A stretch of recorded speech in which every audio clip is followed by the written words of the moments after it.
Hello, buddy. Welcome back to Tin Man's Core Channel. I'm your host, Jeffrey Tin Man Taylor, and today I'll be reacting to my second scary storyteller channel, Mr. Haunted. And to get you guys in the patriotic spirit a little bit early, the video I picked out is 3 short 4th of July horror stories. That's the reason why I'm wearing my American flag bandana today. So, without further ado, I'm going to turn these lights off, move the camera up here for you guys, and let's get this reaction on the road and in the bag, shall we? Okay, here we go.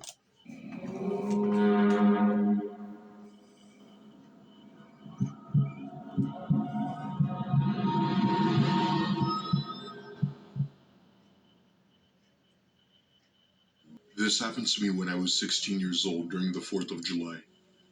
It was a Thursday night, and my family and I were going to a golf course that was open to the public to see fireworks. It was a very notorious and well-known spot for people to have a nice night to enjoy their 4th of July evening. Sounds nice. Anyway, we got there at around 8, and the fireworks would be starting at 9, which meant that us kids had about an hour to do whatever we wanted. By now, there were at least 3,000 people here, with blankets, food, chairs, and there were a lot of kids running around with glow sticks. We immediately knew that if we were going to wander off, we'd have to stay close by. My mom said that my sister and I could go off on our own if we wanted, but to be back 10 minutes before the show. That would sound nice because you get a little taste of freedom from your parents a little bit, just to wander around and see what else everybody else is up to. Don't go anywhere where you get lost, which I guarantee that's probably going to happen right here, but I don't know what's that might be. So let's continue with the story and find out, shall we? Now, my sister was 13 at the time, which meant that I'd be watching her at all times no matter what we were doing. We ended up going far enough to the point where we couldn't see the people anymore, and I was pretty sure we were now somewhere that either wasn't part of the event or private property. However, that's when we both noticed a small little trail through the tree line.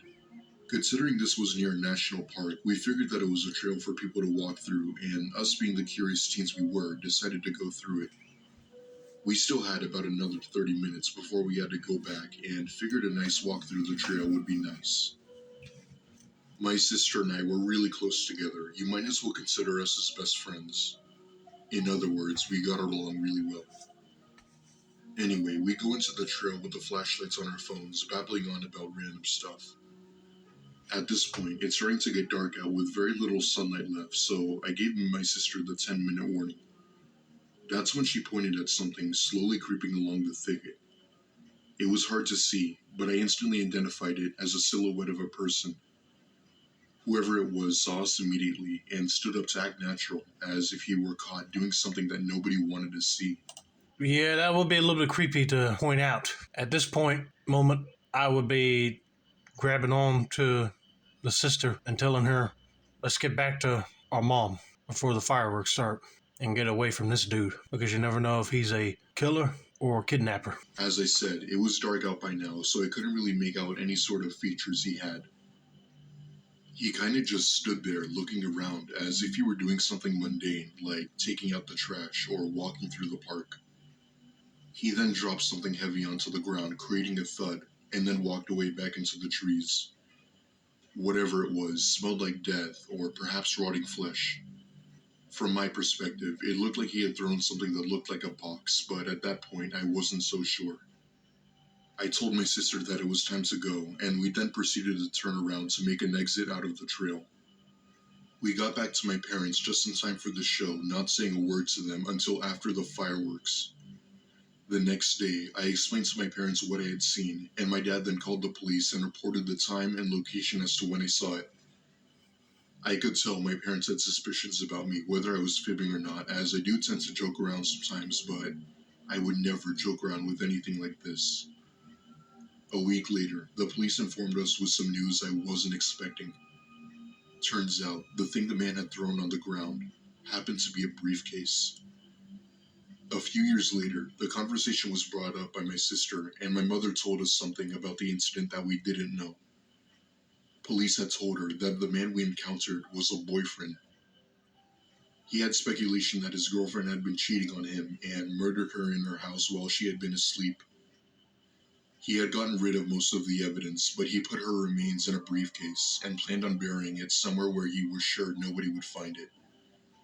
I don't know why he chose to throw the briefcase near us, but I don't really want to know. Thankfully, he was arrested and put on trial for third-degree murder.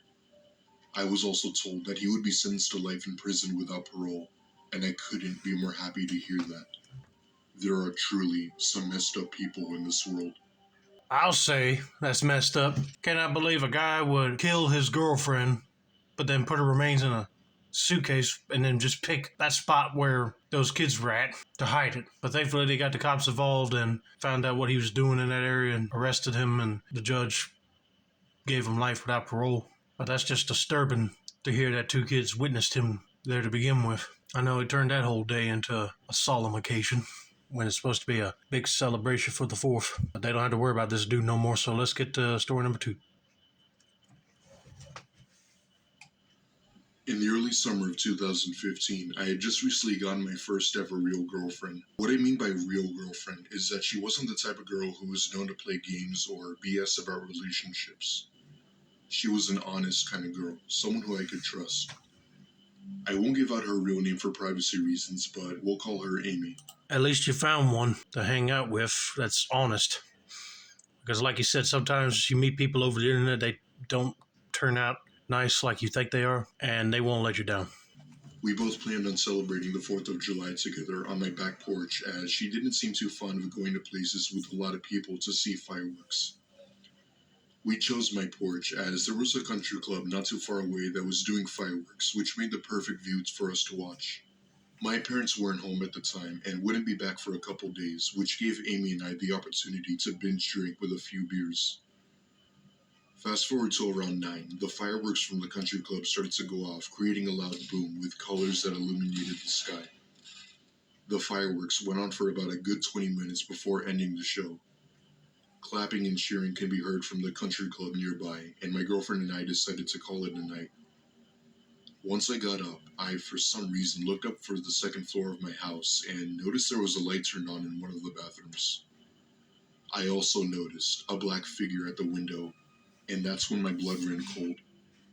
I didn't want to do it, but I had to tell my girlfriend about what I had seen. I ever so quietly and calmly told her that there was someone in our house and that she needed to call the police while I went upstairs to check. Oh, that would be terrifying. You're going to spend 4th of July with this girl, but then all of a sudden you hear somebody breaking into your house. Lordy, that would be a scary situation. Do what he says. Call the cops, and he go down there and check, but I hope he don't get no altercation with this person. I got my dad's hunting rifle from his closet and walked upstairs to the bathroom door. The light was still on, and with all of my strength, I busted the door down and aimed the rifle, expecting to see someone, but I instead saw nobody. The only thing that I saw was that the glass window had been shattered. When I looked down, I noticed a ladder that led down to my backyard, and I knew that whoever was in my bathroom unfortunately got away. The police ended up coming, and they took our statements, and they never found any other signs of forced entry, except for the broken window.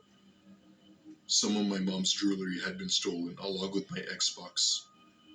I was pissed, but hey, there's nothing really you could do about it.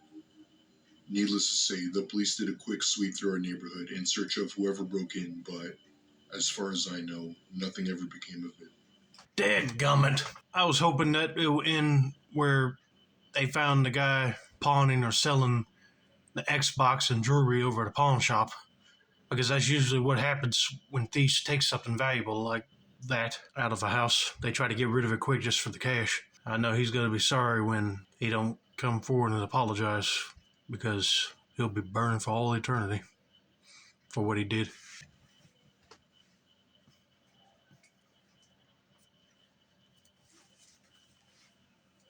I was 15 years old at the time, and my mom and my older brother were taking me and my friend to a big open field to watch fireworks to celebrate the 4th of July.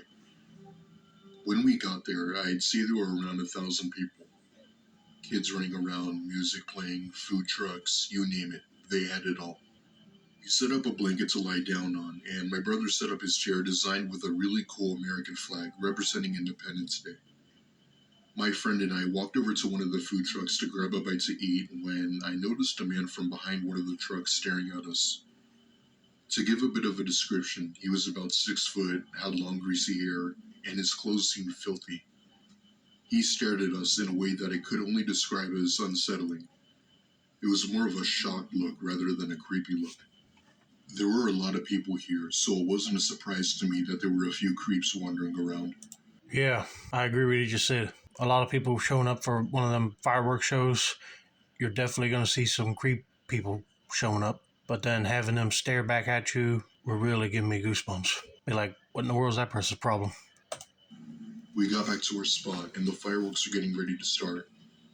Once they did, the crowd of people cheered with excitement as the fireworks went up and exploded into the sky. That's when I felt a tap on my shoulder, followed by someone quietly talking in my ear. Hey, my dog is lost. I can't find him. Can you come with me?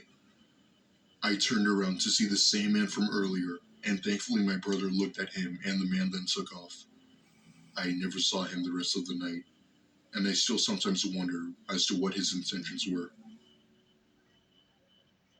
I knew it. That person tried to get you away from the fireworks show just probably to kidnap you because he didn't have no dog. Thank God your brother turned around at the same time when you did to make that guy go away because he figured that he would try to stop them from leaving. But I still would have reported it to the cops to let them know to keep an eye out for that dude. But anyway, I hope you guys enjoyed this video. Don't forget to like, subscribe, turn on post notifications for more Mr. Haunted related content like this. This has been another successful installment of the Tin Man's Court channel. I'm your host, Jeffrey Tin Man Taylor, and I said that's a wrap. Happy 4th of July early to all of you, and have a nice day.